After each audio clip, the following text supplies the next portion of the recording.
Te bénissons, Seigneur, ce matin. Parce que tu es digne d'adoration. Tu es digne de louange, ô Éternel. Ta miséricorde durera jamais.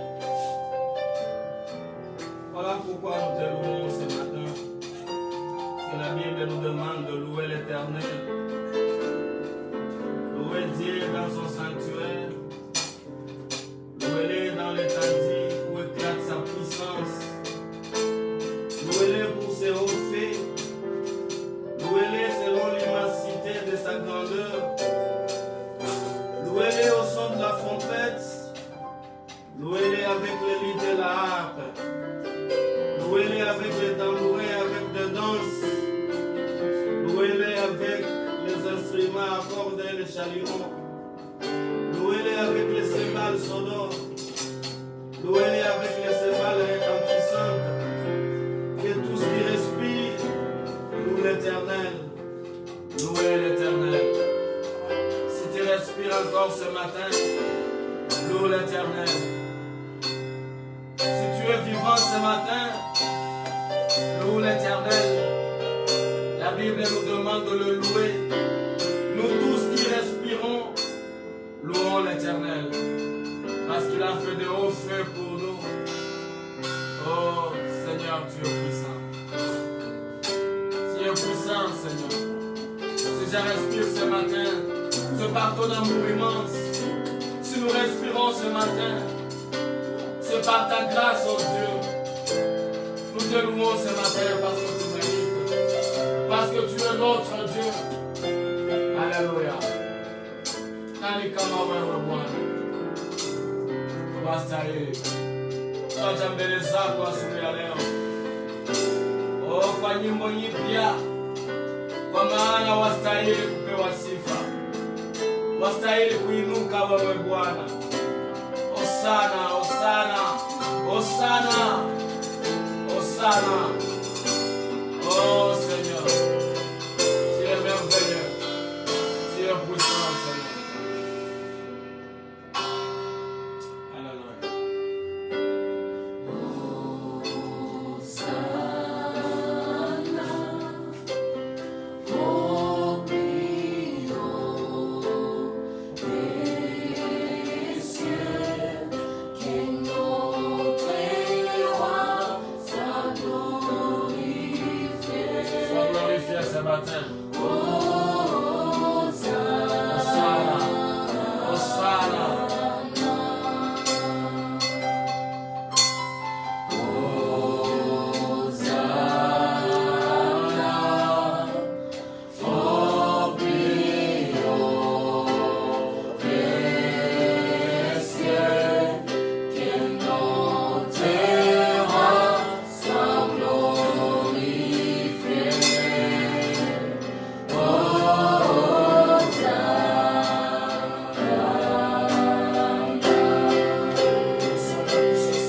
Dieu puissant. Nous t'adorons, Jésus de Nazareth. Oh, tu es venu nous sauver. Voilà pourquoi nous chantons Hosanna. Nous chantons Hosanna parce que tu es venu nous sauver, Seigneur. Alléluia, alléluia. C'est toi que nous louons. C'est toi que nous adorons. Alléluia. Oh, Seigneur.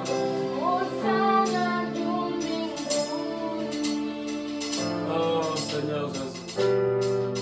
Dans les cieux, nous chantons Hosanna. Nous chantons Hosanna dans les cieux. Sur la terre, nous chantons Hosanna.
Élève-toi,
le Fils de Dieu. Nous chantons Hosanna. Nous chantons Hosanna ce matin. Parce que Dieu est venu nous sauver. Oh Seigneur, tu nous as sauvés, Seigneur. Sois élevé, Seigneur.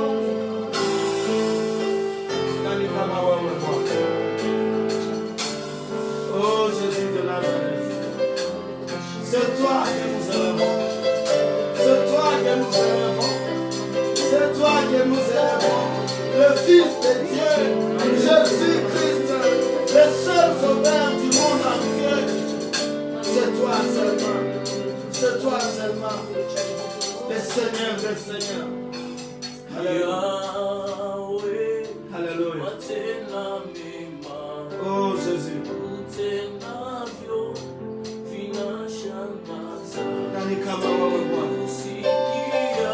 Nous contemplons ta face ce matin, Seigneur. Tu fais de merveilles, Jésus.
Alléluia.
Parce que ta grâce est particulière.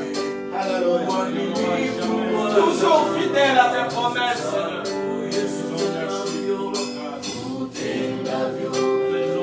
Seigneur.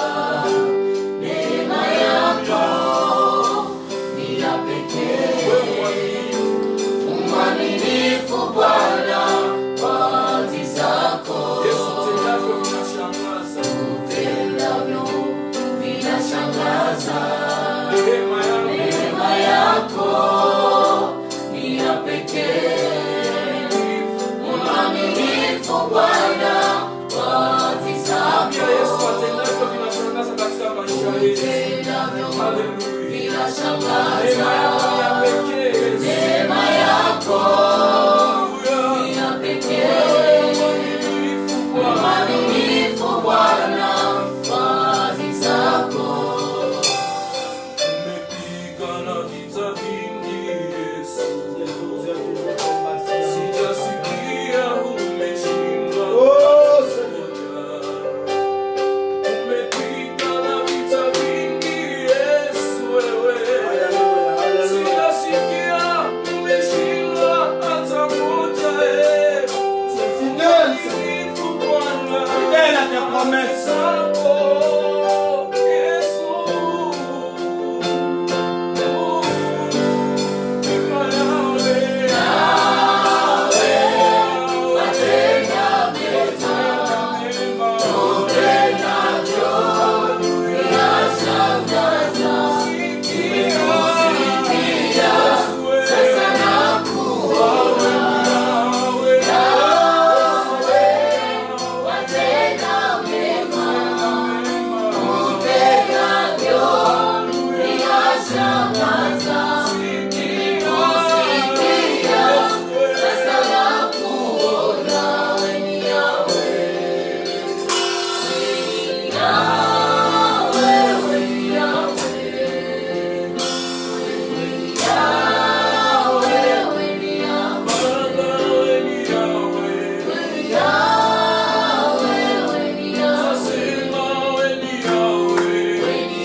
Wastahili wewe Bwana, wastahili kuinuka, wastahili kutukuka.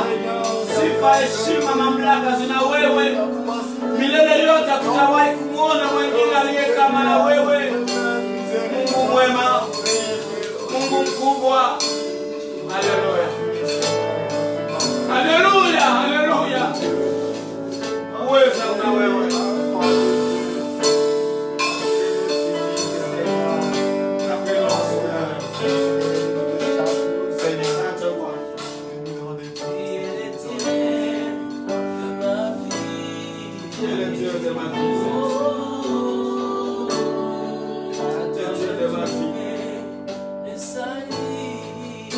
Notre salut est en toi, Seigneur. Voilà pourquoi nous chantons sana. Notre adoration ce matin, Seigneur. Reçois, Seigneur.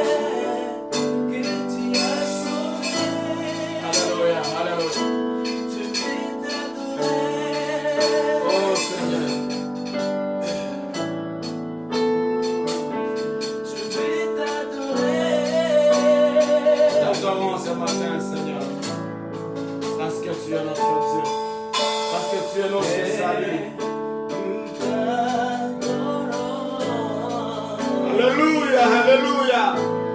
Père, nous t'élevons ce matin.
Que toi à louer.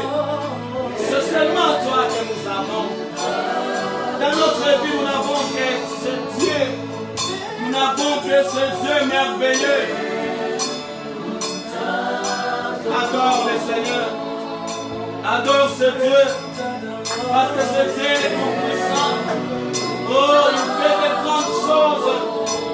Ce Dieu est merveilleux. Il est le seul qui tient le monde entre ses mains. Il est le seul qui nous tient. Il est le seul qui nous conduit. Oh, ce matin, le Seigneur est avec toi. Ce matin, Dieu est avec toi. Voilà pourquoi adore-le. Partout où tu es, adore ce merveilleux Dieu. Partout où tu es, éloge ce Dieu. Partout où tu es, glorifie ce Dieu. Pour tous ses bienfaits, sa fidélité dure à jamais. Sa fidélité règne. Oh Seigneur.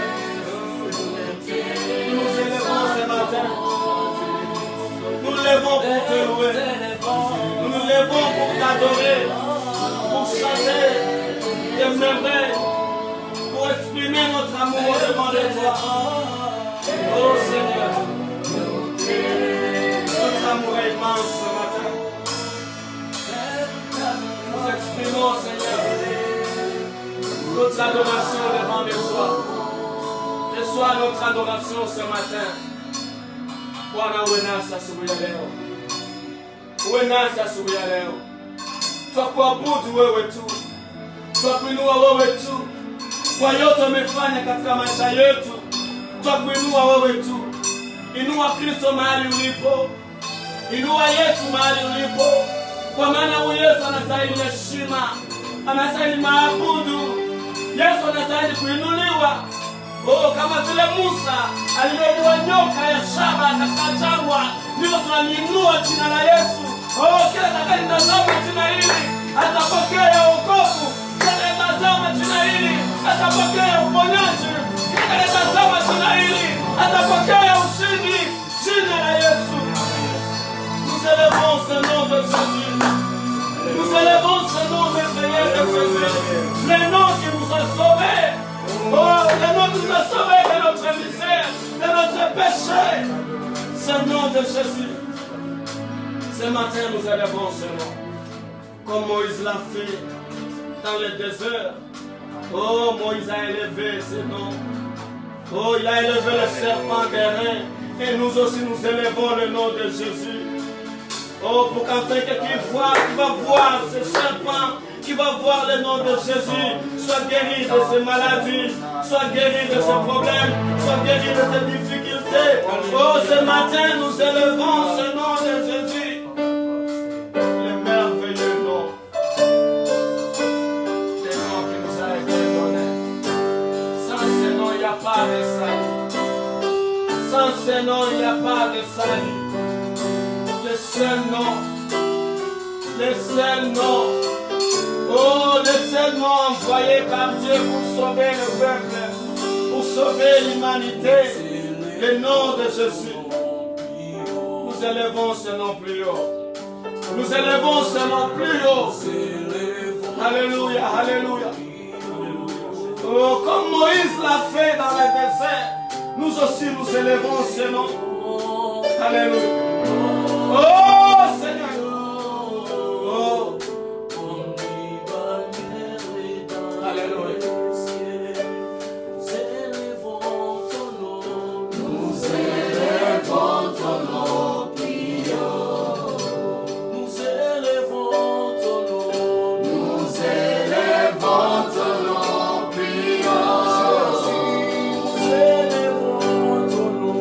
Nous élevons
vérité a trouvé le salut. Les noms par lesquels toi et moi étions sauvés. Mon frère, élève ces noms. Élève ces noms. Partout où tu es, élève ces noms. Élève ce merveilleux nom. Le nom puissant de Jésus. Le nom glorieux de Jésus. Oh, celui qui vit éternellement. Notre Jésus vit. Oh, il a été enseveli et ressuscité. Assis à la droite du Père. Le nom de Jésus. Nous te prêchons ce matin. Parce que tu es le salut. Tu es le salut de ma vie. Tu es le salut de la vie de mon frère. Le salut de la vie de ma soeur. Alléluia. Tu es notre salut. Jésus soit glorifié. Bwana inuka. Inuka asubuhi ya leo. Tukuka asubuhi ya leo. Twakuinua wewe. Uishie milele. Oh, mwenye sifa zote. Oh, ketie kwenye enzi za juu. Wastahili heshima. Asubuhi ya leo tuko mbele zako. Tumesikia uwepo wako. Tumekusikia mahali hapa. Na tunatoka ukasema mengi tena pamoja na sisi. Asante kwa neno lako ambalo umelituma kwetu. Iliponya mioyo yetu. Iliponya magonjwa yote. Katika jina la Yesu. Uwe nasi hapa Bwana. Merci pour ce moment merveilleux. Merci pour ce moment puissant. Nous savons, Seigneur, que tu vas agir à travers ta parole que tu as envoyée pour nous ce matin. Sois élevé, sois glorifié à jamais. Au nom de Jésus. Amen. Karibu, Pasteur Jean.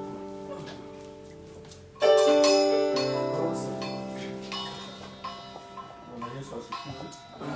Bwana Yesu asifiwe sana. Tunashukuru Mungu sana kwa neema tulipata mbele yake ili tupate kuzungumza maneno ya uzima. Hili ni neno la uzima. Anayepokea neno la uzima, uzima ni sharti ikae ndani yake. Tunashukuru Mungu sana kwa hii muda tumepata mbele yenu ili tupate kusikia maneno ya uzima. Tunashukuru pia mchungaji wa kanisa la École du Matin, Pasteur Rigobert. Mungu akubariki sana na jamaa yote kwa kutupatia hii muda ya kusimama mbele ya taifa kubwa. Haiko tu École du Matin tunasimama mbele yake, tuko mbele kwa wakati huu ya taifa kubwa. Na wewe unayetufuata, Mungu akubariki sana. Najua utabarikiwa kama vile na sisi tumebarikiwa. Mbele tuanze, tutasoma kwanza neno la Mungu. Tutasoma Ayubu 22 verse yake ya 21 mpaka 28. Nilisikia tuzungumze pale sana kwa asubuhi ya leo. Ayubu, Job 22 verset 21 jusqu'à 28. Alors, tutasoma Kiswahili kwanza. Mjue sana Mungu ili uwe na amani, ndivyo mema yatakavyokujia. Uyapokee tafadhali mafunzo yatokayo kinywani mwake, na maneno yake yaweke moyoni mwako. Ukimrudia Mwenyezi utajenga. Ukiondoa uzalimu mbali na hema yako, nawe hazina zako ziweke mchangani, na dhahabu ya Ofiri iweke kati ya mawe ya vijito. Naye Mwenyezi atakuwa hazina yako, atakuwa ni fedha ya thamani kwako. Kwani ndipo utakapojifurahisha katika Mwenyezi na kuinua uso wako kumwelekea Mungu. Utamuomba yeye naye atakusikia, nawe utazitimiliza nadhiri zako. Nawe utakusudia neno, narudilia pale, nawe utakusudia neno, nalo litadhibitika kwako, na mwanga utakuangazia njia zako. Ni neno la Bwana. Nous sommes en français. Job chapitre 22, verset 21. Attache-toi donc à Dieu et tu auras la paix. Tu jouiras ainsi du bonheur. Reçois de sa bouche l'instruction et mets dans ton cœur ses paroles. Tu seras rétabli si tu reviens au Tout-Puissant. Si tu éloignes l'iniquité de ta tente, jette l'or dans la poussière, l'or d'Ophir parmi les cailloux des torrents. Et le Tout-Puissant sera ton or, ton argent, ta richesse. Alors tu feras du Tout-Puissant tes délices. Tu élèveras vers Dieu ta face. Tu le prieras et il t'exaucera. Et tu accompliras tes vœux. À tes résolutions répondra le succès. Sur tes sentiers brillera la lumière. Amen. Nous sommes Daniel. Attendez, Daniel.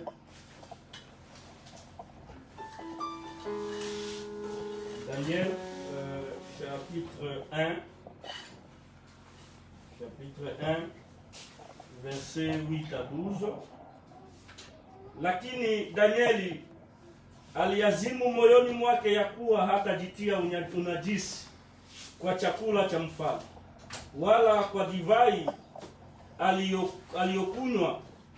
Basi akamwomba yule mkuu wa matowashi ampe ruhusa asijitie unajisi. Basi Mungu akamjalia Danieli kupata kibali na huruma machoni pa huyo mkuu wa matowashi. Mkuu wa matowashi akamwambia Danieli, mimi namuogopa Bwana wangu mfalme, aliyewaagizia nyinyi chakula chenu na kinywaji chenu.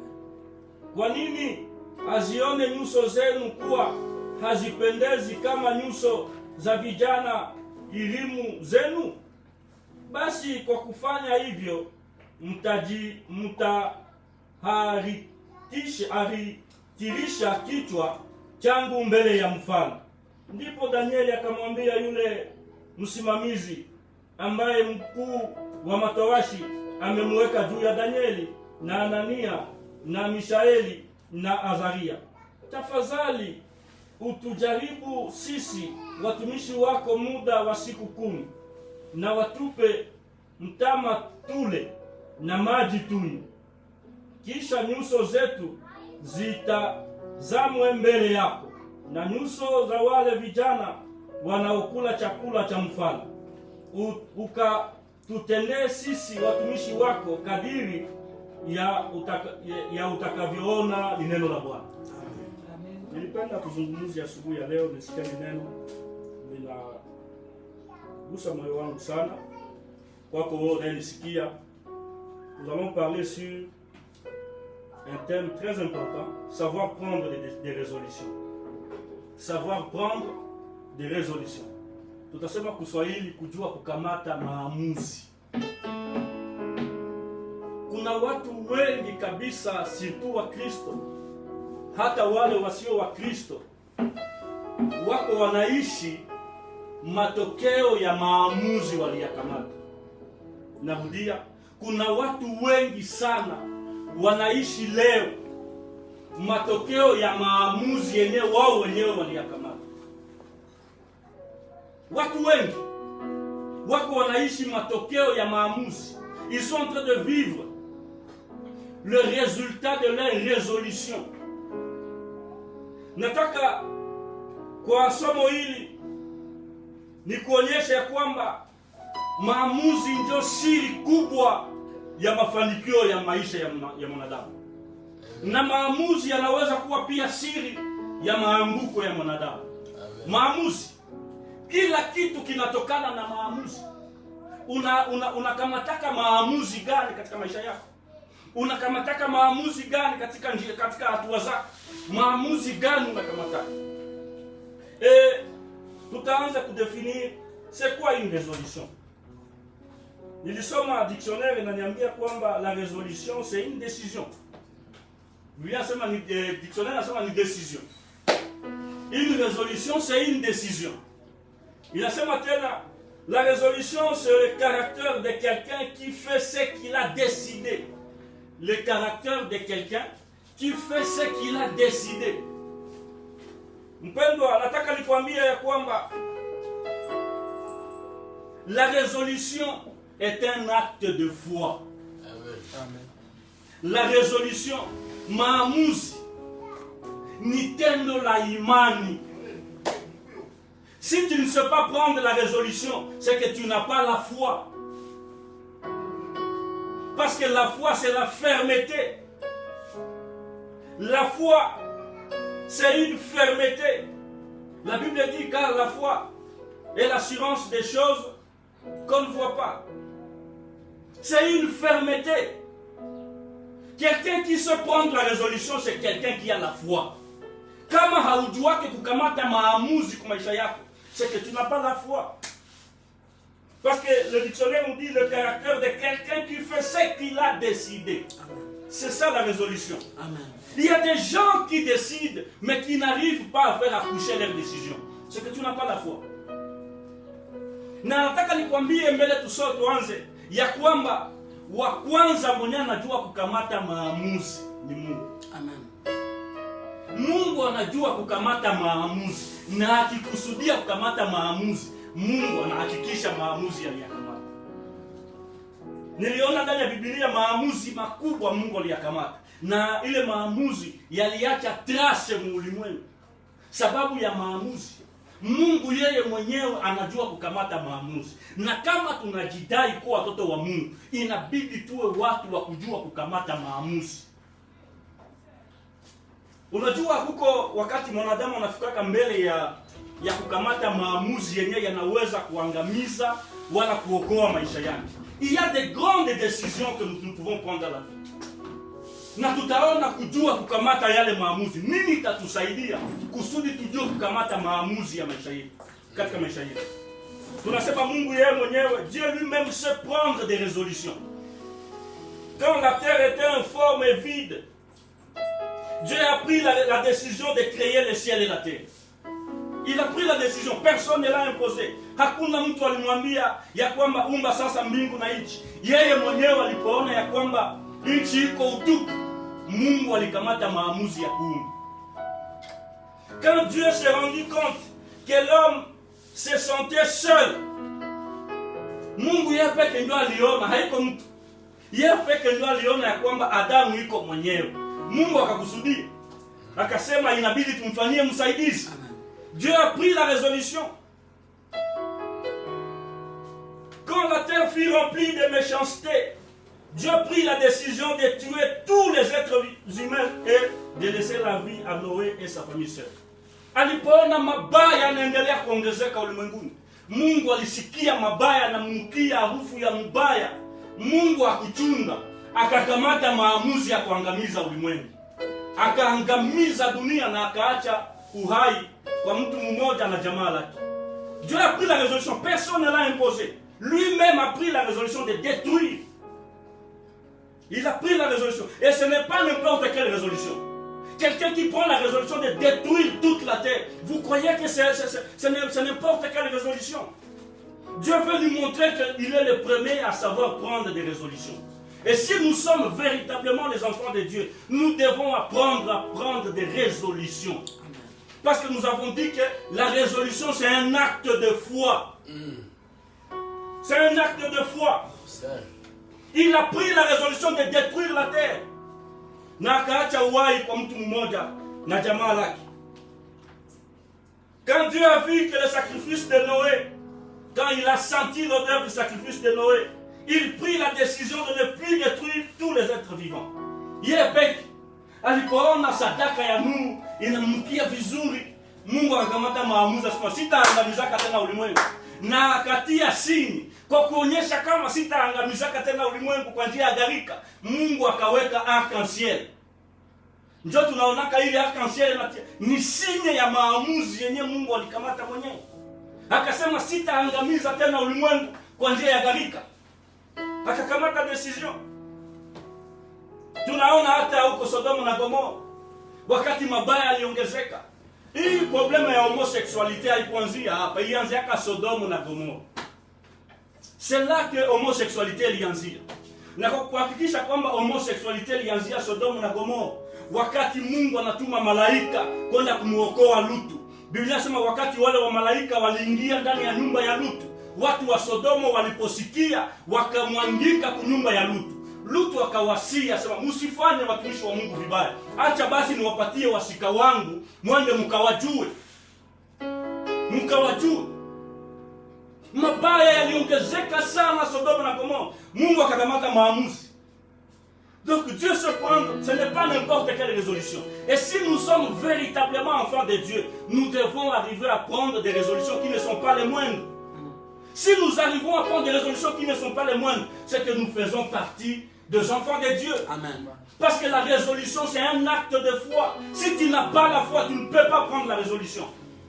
Kuna maamuzi yenye natumaka mtu wape kunaangalia hii inaweza kuangamiza maisha yangu. Nikikamata hii maamuzi inaweza kutuma maisha yangu yanaangamia.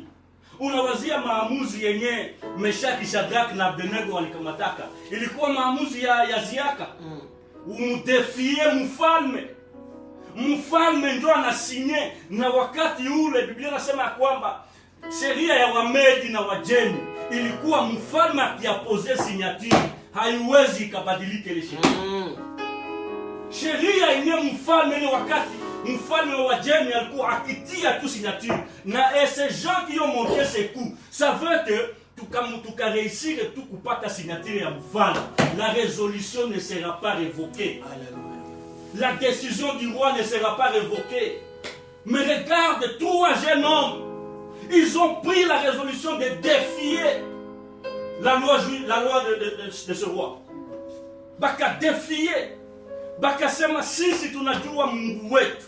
Napenda kwa vijana sana. Wakati wanaenda kumwambia mfalme, kuna vijana watatu hawako nasikia. Mfalme anasema, muifanye kwa macho yangu mie peke nibaone. Nimuniambia kwa masikio, mie peke nataka nibaone. Bakapiga manzenze, bakapiga tarumbeta, watu yote bakaanguka mbele ya ile statue. Lakini hao vijana watatu wakasimama. Bakabakia wanasimama. Mfalme akasema hakika na hakikisha. Mfalme akawaita, akawaambia juu ya nini nyinyi hamkutii sheria? Wakamwambia mfalme uishi milele. Hakumjibia na ukosa adabu, ukosa vijana wale. Uishi milele mfalme. Akasema juu ya nini hamkutii sheria? Akaamuru ya kwamba bazidishe moto ya tanuru mara 7. Vijana na wapenda wakamwambia mfalme, tunajua kitu moja. Mungu wetu tunayemtumikia. Mungu wetu tunayemtumikia. Ana uwezo ya kutuokoa moto. Ils ont pris, ce n'est pas n'importe quelle résolution. Dieu nous appelle à prendre des résolutions. Naona wakati tulikuwa tutatoka kwenye tulikuwa. Ce n'était pas facile. Tulikuwa mais un jour nous avons pris la résolution. Dit on signe et nous quittons. Tuna signé na tunasema hatuwezi tena. Et c'est là que Dieu nous attend. Kuko batu ba mingi, Mungu iko na bachunga kukamata uamuzi, lakini wako wanahesite. Nikikamata hii decision, bataniambia nikikamata hii uamuzi, bataniona nikikamata hii, Dieu ne t'attend à prendre une décision. Mungu iko na kuchunga kwa maamuzi. Nataka niseme wakati Mungu aliona Israeli mateso yanazidi Misri, mateso makubwa mpaka ikafikia watu wanaanza kuchoma furu ya mabriki na nyasi. Nyasi, unaambia nyasi yapata gani inaweza kuivisha furu ya mabriki? Mimi niliona Maniema kwa nini wanachoma mabriki. Banatiaka masterne ya kuni ya kabambi, makamion, njoo kuna maniza furu moja ya 3000 5000 briki. Makamion ya kuni, ya makuni ya patapata hapa, njoo kuna choma mabriki. Uniambie batu baanze kuchoma furu mzima na nyasi yapata gani? Mungu alipoona ile mateso yanazidi, Dieu a pris la résolution lui-même de délivrer son peuple. Alléluia. Anamwambia Musa, nimeona mateso ya watu wangu inapita. Nataka Mungu akamate maamuzi makubwa kwa maisha yako.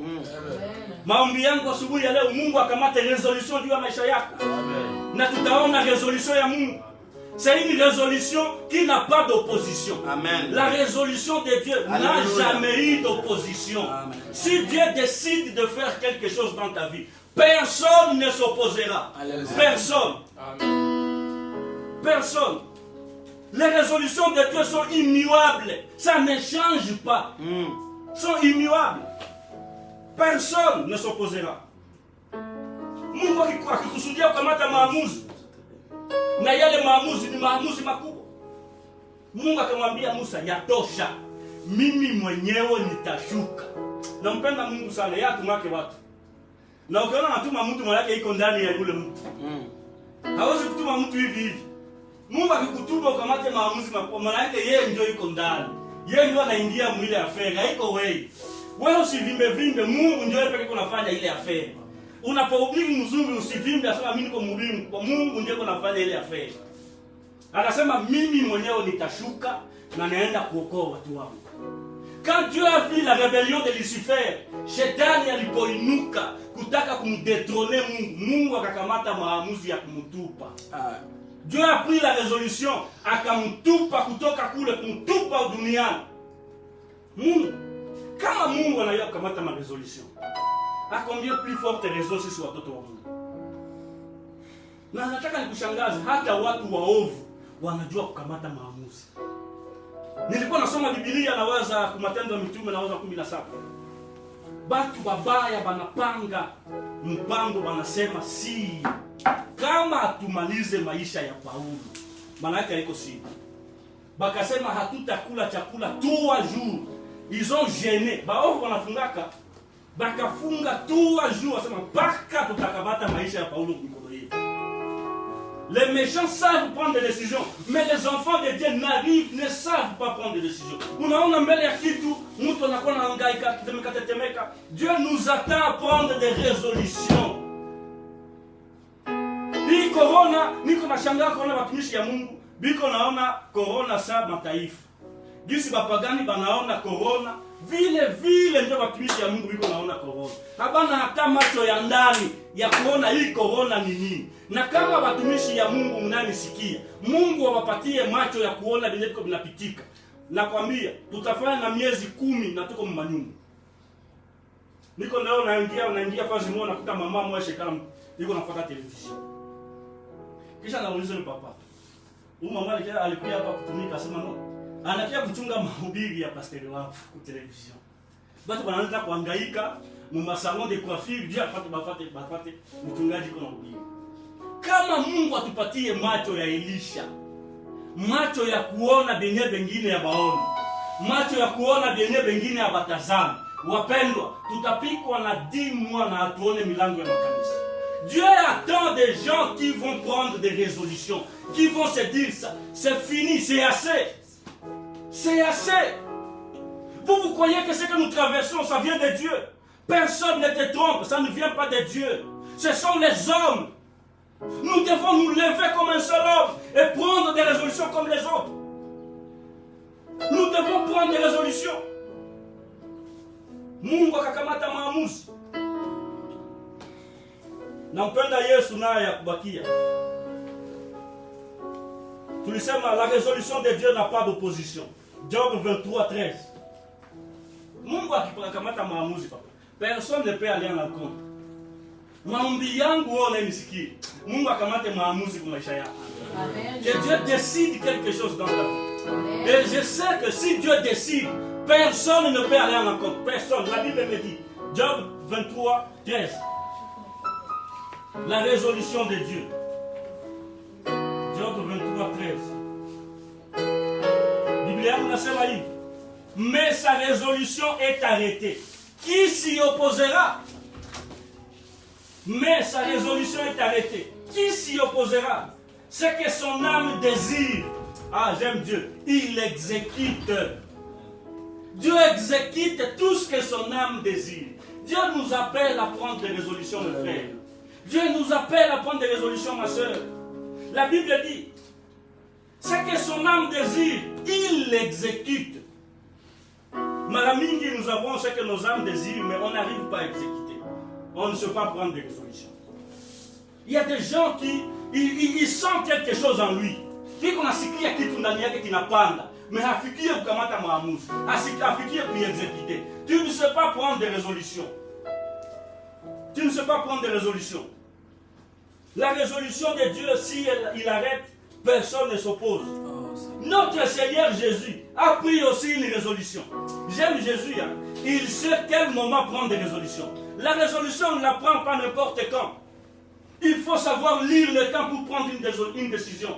Jésus savait les temps où il fallait prendre des résolutions. Il connaissait les temps. Kuko batu kuna kamata maamuzi kwa wakati yenye alifai. Anakamata maamuzi kwa wakati yenye alifai. Inabidi kukamata maamuzi kwa wakati unaofaa. Yesu alikuwa anakamata maamuzi kwa wakati unaofaa. Tusome kwanza ile Luc 9:51. Luc 9:51. Luc 9:51. La Bible dit ceci. Biblia inasema hivi. Luka 9:51. Lorsque le temps où il devait être enlevé du monde approcha, Jésus savait que ce temps où je dois être enlevé du monde s'approche. Il connaissait les temps. Lorsque le temps où il devait être enlevé du monde s'approcha, la Bible dit Jésus prit la résolution de se rendre à Jérusalem. Alijua wakati yenye atatoka ulimwenguni na fikiri. Jésus lui-même s'est amené à Jérusalem. Personne ne l'a poussé à aller à Jérusalem. Il savait que c'est là qu'on a tué toujours les prophètes. Parce que Jérusalem était réputée la ville qui tue les prophètes. Lui, comme le dernier prophète, lui aussi devait aller à Jérusalem. Parce que par les Nyokonye ou Nabi, il passe à Timilik. Jérusalem est quoi réputée comme la ville qui tue les prophètes. Alors lui, comme prophète, il savait aussi que je dois aller à Jérusalem. Je dois aller à Jérusalem. Il connaissait les temps où il devrait être enlevé du monde. La Bible dit, il prit la résolution d'aller à Jérusalem. Kuna maamuzi tunakamataka wakati ya mubaya. Inabidi kujua kusoma majira na nyakati kusudi ujue kukamata maamuzi. Niko nashangaa vijana wa leo angali nasoma anaanza kamata resolution ya kuoa. Utapata shida wakati bado. Inabidi kujua kukamata maamuzi kwa wakati unaofaa. Maamuzi ya waikamate wakati yote. Ungali kweli ungali nasoma, unaanza penda uolewe. Utapata kia mtemakuni. Jua chunga muda yenye itakufikia kusudi ukapata ile maamuzi. Chunga muda. Na kama hujakuwa mûr spirituellement, ne prends pas la décision de te marier. Le mariage c'est pas l'affaire des enfants. Mariage haiko affaire ya wachanga, haiko affaire ya watoto. C'est l'affaire des hommes qui sont mûrs spirituellement. Si tu n'es pas mûr, même si tu as terminé tes études, attends que Dieu te façonne. Kujua kukamata maamuzi kwa wakati unaofaa. La résolution de Dieu est immuable, haichangeable. Hébreux 6:17. Mungu akamate maamuzi kwa maisha yetu. Et la résolution de Dieu arrive ou s'accomplit toujours. Si Dieu prend la résolution de faire quelque chose sur quelqu'un, crois que ce qu'il a décidé arrivera, mon frère. Ce que Dieu décide arrive toujours, s'accomplit toujours. C'est la parole de Dieu qui me dit. Ésaïe 14:24. Il est le seul qui prend des résolutions qui s'accomplissent. C'est Dieu lui-même. Ésaïe 14:24. Biblia unasema hivi. L'Éternel des armées l'a juré en disant, oui, ce que j'ai décidé arrivera. Ce que j'ai décidé arrivera. Et il continue. Ce que j'ai résolu s'accomplira. Ce que Dieu résout de faire, mon frère, usibabaike. Kama Mungu ndio alikamataka maamuzi ya kukufanya kuwa mchungaji, mon frère, ne t'inquiète pas. Kama Mungu ndio alikamataka maamuzi kukwambia kwamba mimi nitakufanyia hivi, mon frère, ne t'inquiète pas. Ça arrivera. Hata kama milima iinuke, hata kama watu waseme, hata kama wafalme wainuke, kama Mungu ndio alisema, kama Mungu ndio alideside kusema ya kwamba nitakufanya hivi, mpende amini kwamba itafikia. Parce que résolution ya Mungu haiko na opposition.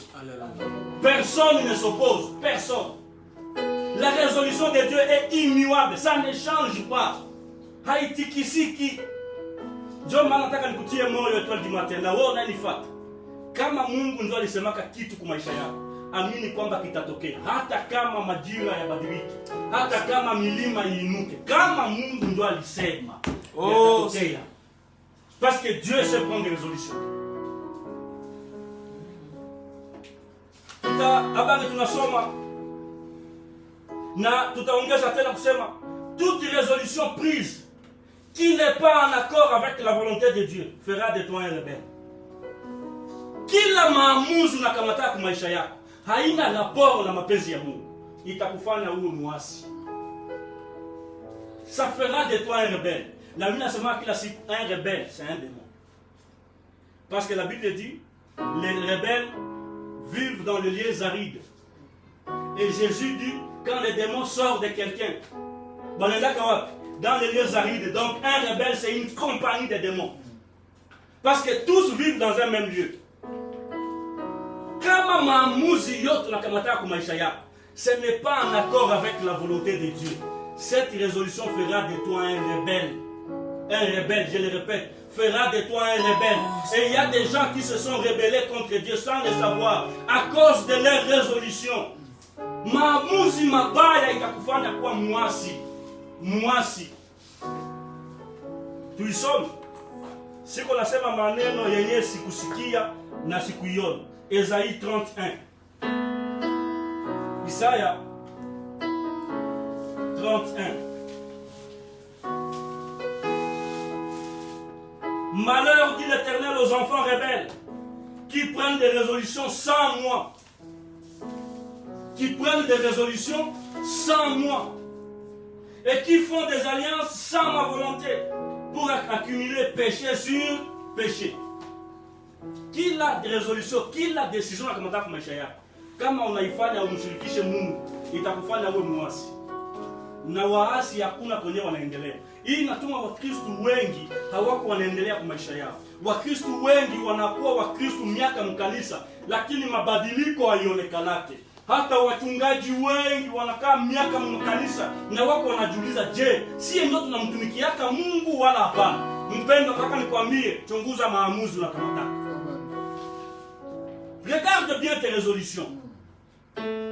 Kuna vitu unaweza nilikwambia mwanzo ya kwamba yale uko na yaishi leo ni matunda ya maamuzi ulikamata. Tout ce qui nous arrive dans la vie, c'est le fruit de nos résolutions. Ce sont les conséquences de nos résolutions. Na wengine wanasema, dis-moi quelle résolution tu prends. Je te dirai qui adviendra dans ta vie. Qu'est-ce qui adviendra dans ta vie? Kila maamuzi unakamataka ndio kunatuma unaishi leo unaishi leo. Kama uko naishi maisha ya mahangaiko, chunguza maamuzi yako. Je, maamuzi wakati mimi na decidaka, est-ce que namshirikishaka Mungu mu décision yangu? Parce que le Dieu dit, malheur, dit l'Éternel aux enfants rebelles qui prennent des résolutions sans moi. Sans moi.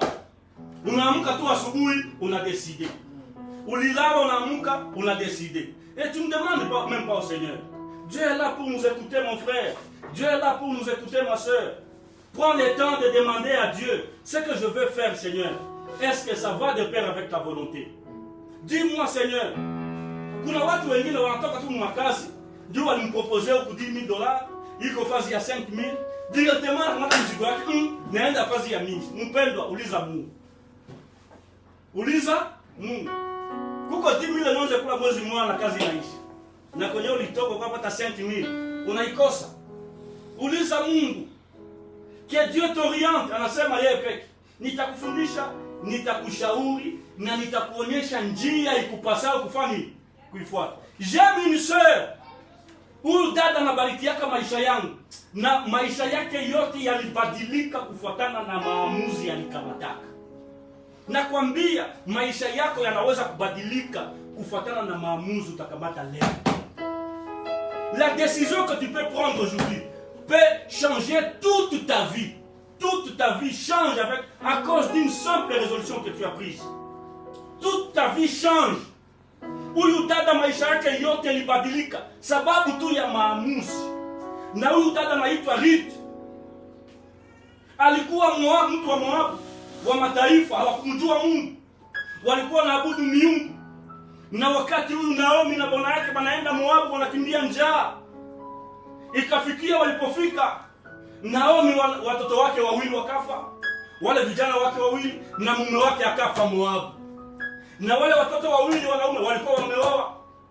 Kuna mmoja alioa jina lake Orpa, akaoa msika jina lake Orpa, na mwingine akaoa msika jina lake na Ruth.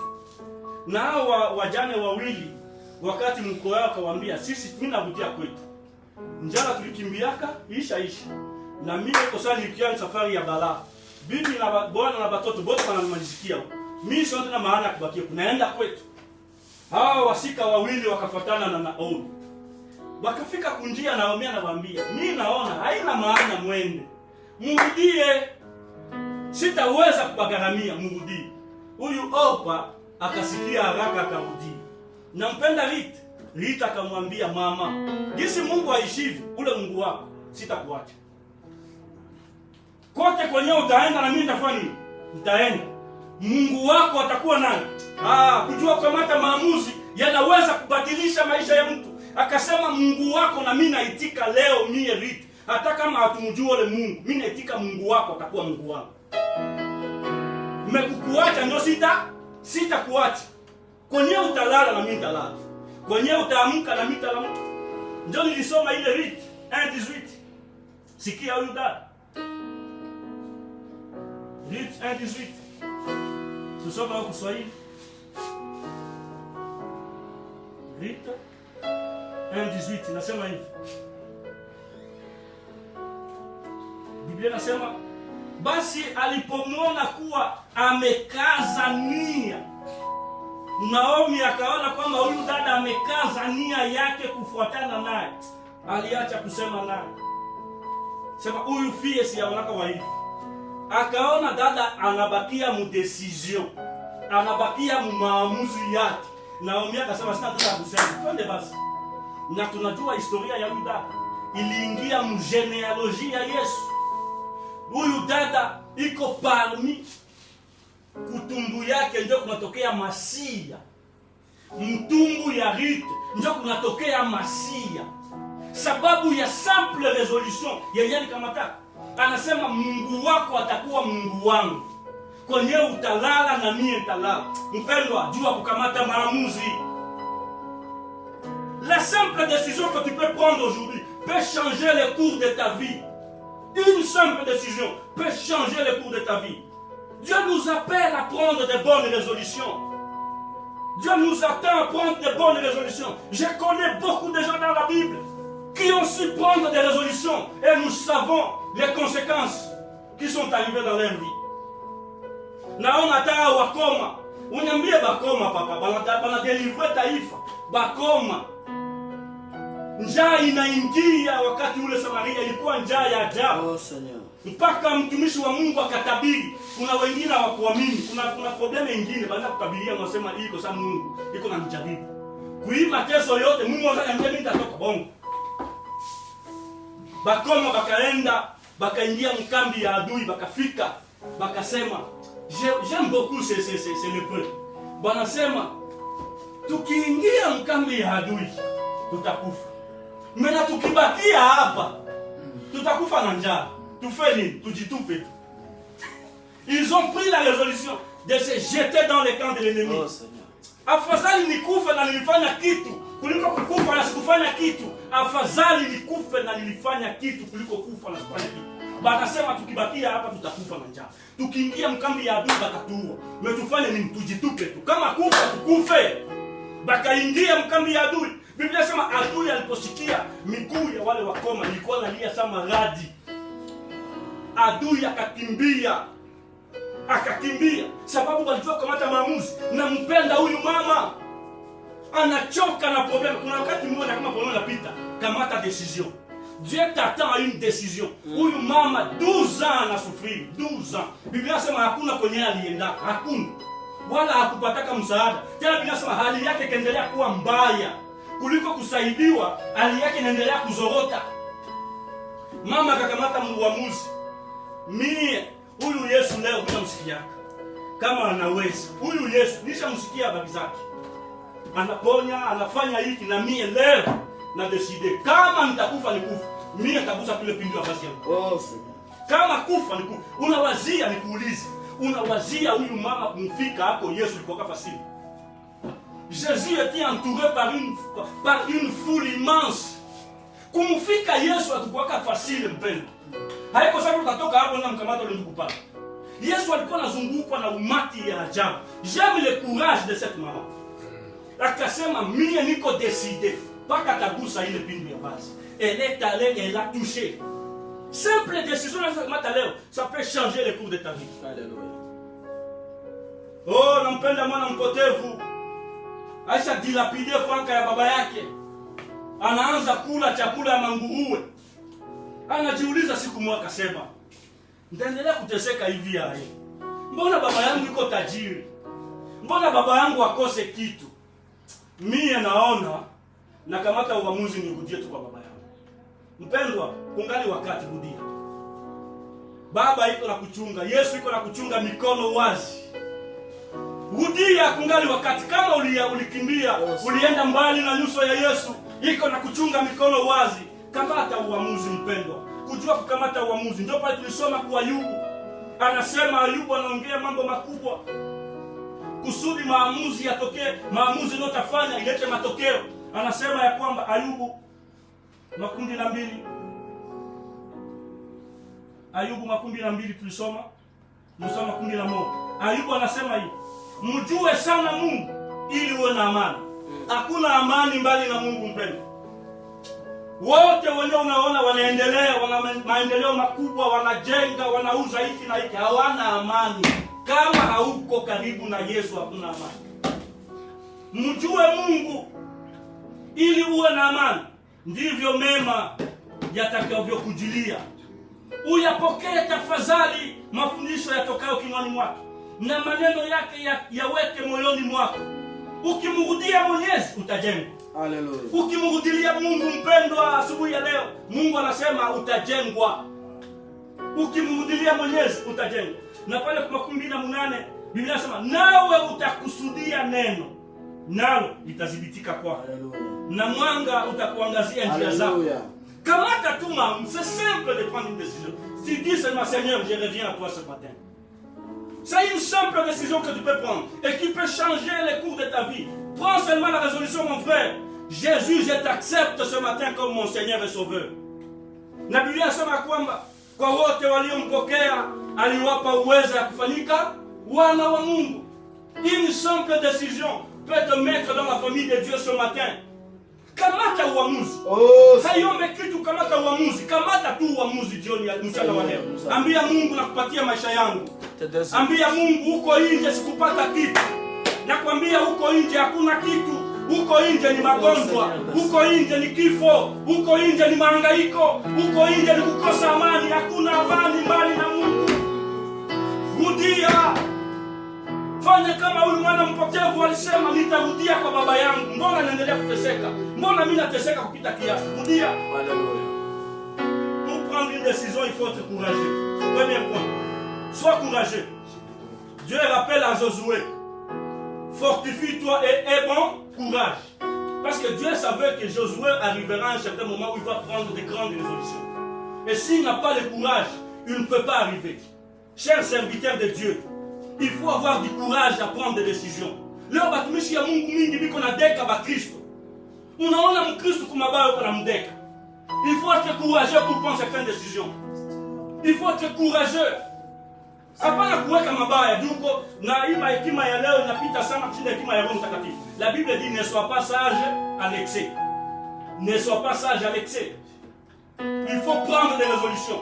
Kama mambo yanapita tupa mtu nje, hauyafanya zambi. Hauyafanya zambi. Il faut être courageux. Soyez courageux et tu auras le courage de prendre des résolutions. La deuxième chose, pour arriver à prendre la résolution, il faut toujours écouter les conseils. Kuna watu wengi walikuwa na maamuzi mazuri, lakini kutokuwa na bakonseye ilibaangusha. Anaenda kutafuta bakonseye bambaye kwa sababu Roboamu. Roboamu anauliza bazee, baba yangu anakufa, mimi niende yae. Bazee banamwambia Roboamu, sisi tunaona wende hivi. Biblia inasema mjinga kisi alikuwa akaacha conseil ya wazee, akaita benzake bajeni. Benzake bajeni anamwambia contraire na vile bazee walimwambia. akafuata shauri ya vijana kuliko ya wazee. Pour prendre une résolution, une bonne résolution, il faut toujours avoir de bons conseillers. Tena watu wenyewe wanamuogopa Mungu.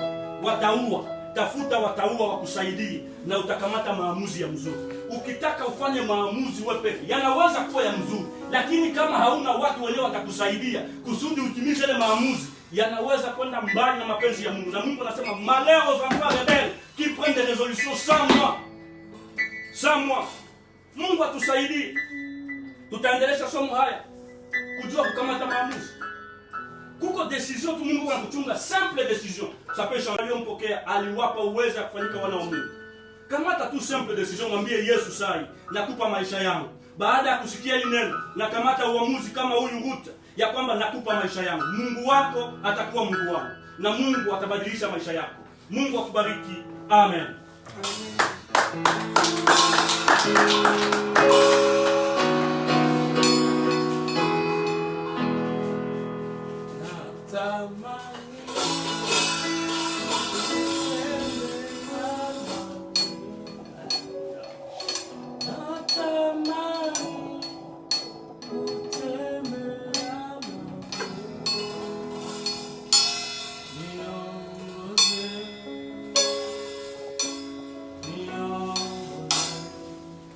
Mungu natamani kutembea. Natamani kutembea nawe. Asubuhi ya leo ambia Mungu natamani kutembea nawe. Maana Mungu tunaweza kuongoza. Maamuzi makubwa unaweza kutwaa katika maisha yako. Sheti Mungu akuongoze. Hauwezi mwenyewe bila uongozi wa Mungu. Bila uongozi wa Mungu hautaweza. Kuna maamuzi makubwa ambayo nakuchunga hapo mbele au unastahili kutola wakati kama na huu, lakini ambia Mungu anahitaji kutembea na wewe. Uniongoze katika hii mashida, uniongoze katika maamuzi mnakutoa. Usitoe maamuzi ambayo yatatoka kwenye shimo, lakini ambia Mungu anahitaji kuongoza na wewe. Oh, sema tena. Il y a des résolutions à prendre dans la vie. Il y a des résolutions qui ont devant de toi. Tu ne sais pas quoi choisir. Tu ne sais pas quand quoi faire. Mais ce matin, demande à Dieu. Demande à Dieu de te guider. Demande à Dieu de te conduire. Oh Seigneur, conduis ton peuple ce matin. Oh, ton peuple a besoin de toi. Pour des décisions de la vie. Pour des grandes décisions de la vie. Ton peuple a besoin de toi.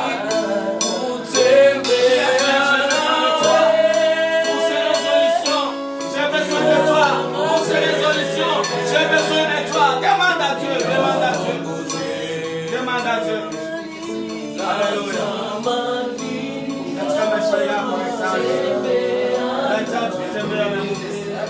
Wahitaji Kristo. Katika maisha yako wahitaji Kristo. Katika maisha yako wahitaji kutembea na Bwana. Oh Seigneur. Nous avons vraiment besoin de toi ce matin. Pour des résolutions difficiles à prendre dans notre vie. Alléluia. Alléluia. Besoin de toi, Seigneur. Besoin de toi, Seigneur. Oh Jésus. Pour ce moment difficile de la vie, nous avons vraiment besoin de toi. Pour des résolutions difficiles à prendre à notre niveau, nous avons vraiment besoin de toi. Mets le courage à nous. Conduis-nous, sois notre bon conseiller. Le seul conseiller de la vie, c'est toi. Nous avons vraiment besoin de toi, Seigneur. Twakuhitaji mwenyewe utuongoze. Twakuhitaji mwenyewe uwe nasi. Haleluya. Asubuhi ya leo twakuhitaji Bwana. Wakati tunatafuta kutwala meza yako, meza matakatifu. Bwana Yesu uwe nasi. Uwe nasi Kristo. Tunahitaji uwe nasi kwa wakati kama na huu ambao twakuhitaji Kristo. Oh Seigneur. Alléluia.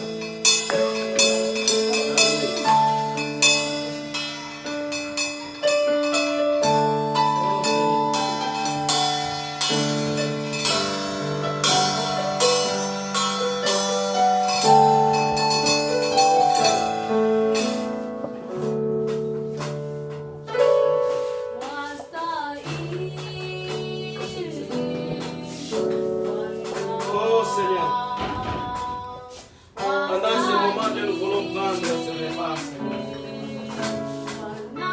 Le repas que tu as préparé pour nous. Oh Jésus.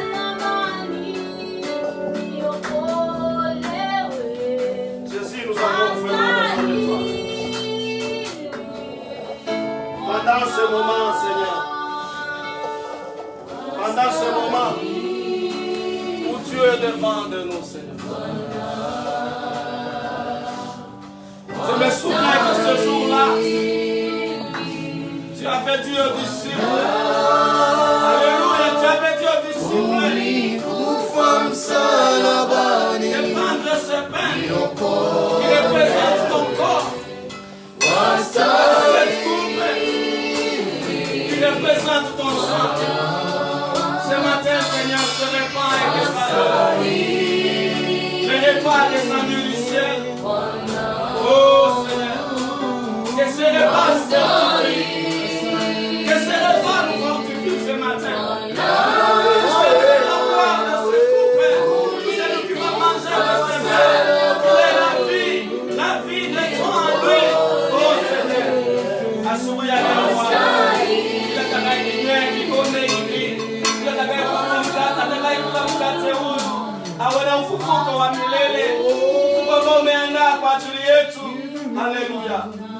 Oh Seigneur, sois béni, sois élevé.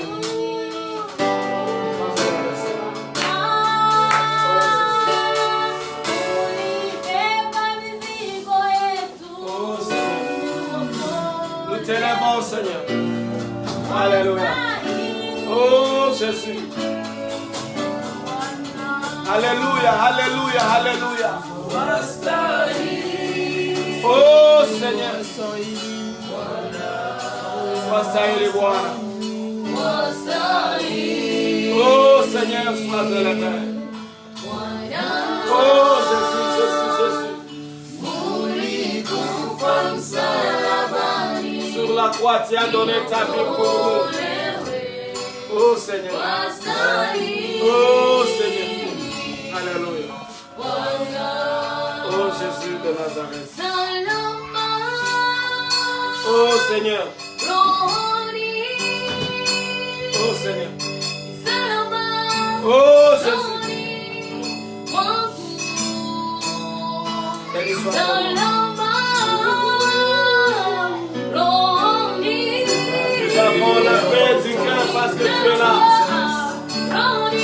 Oh Seigneur.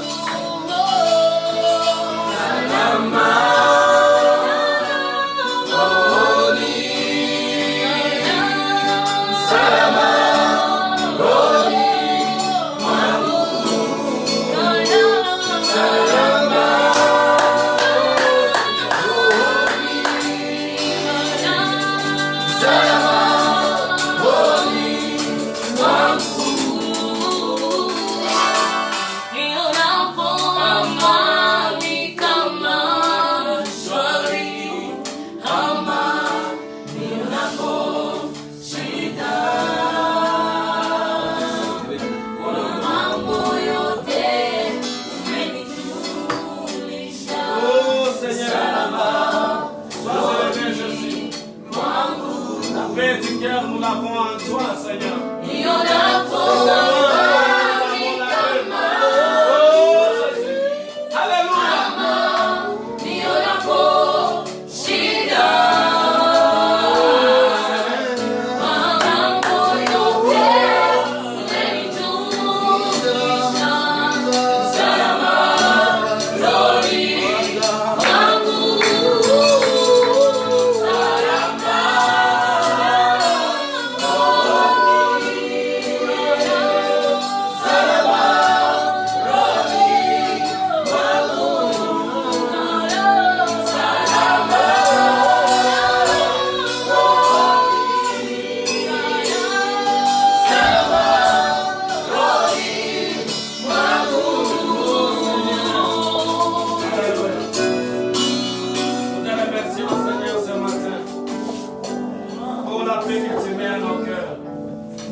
Merci de te sacrifier sur la croix pour nous. Sois élevé ce matin.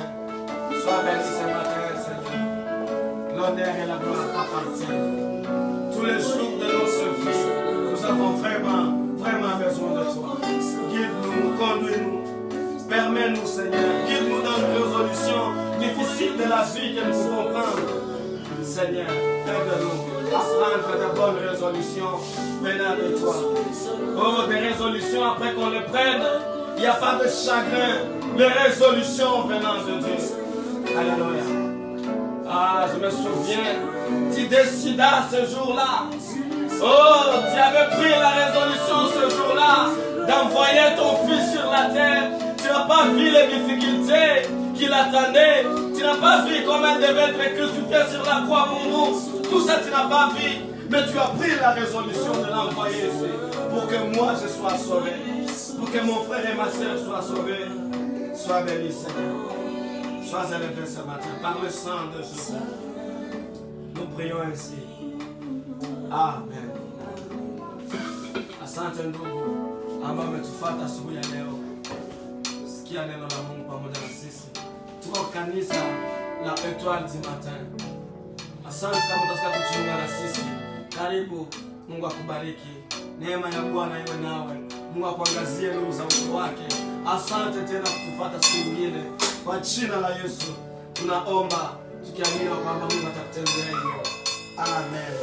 Amen.